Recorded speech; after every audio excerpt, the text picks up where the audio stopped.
মজুরের কাজ করে মা ভালোই ছিলাম দেশে।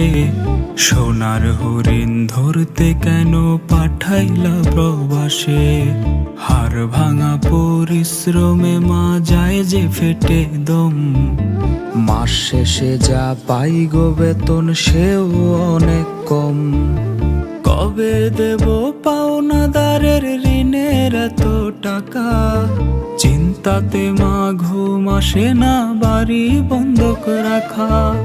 তা জেনেও তোমরা আবার করো শত বায়না। বুঝেছি মা বাইচা থাকি আসলে কেউ চায় না। বুঝেছি মা বাইচা থাকি আসলে কেউ চায় না। বুঝেছি মা বাইচা থাকি আসলে কেউ চায় না।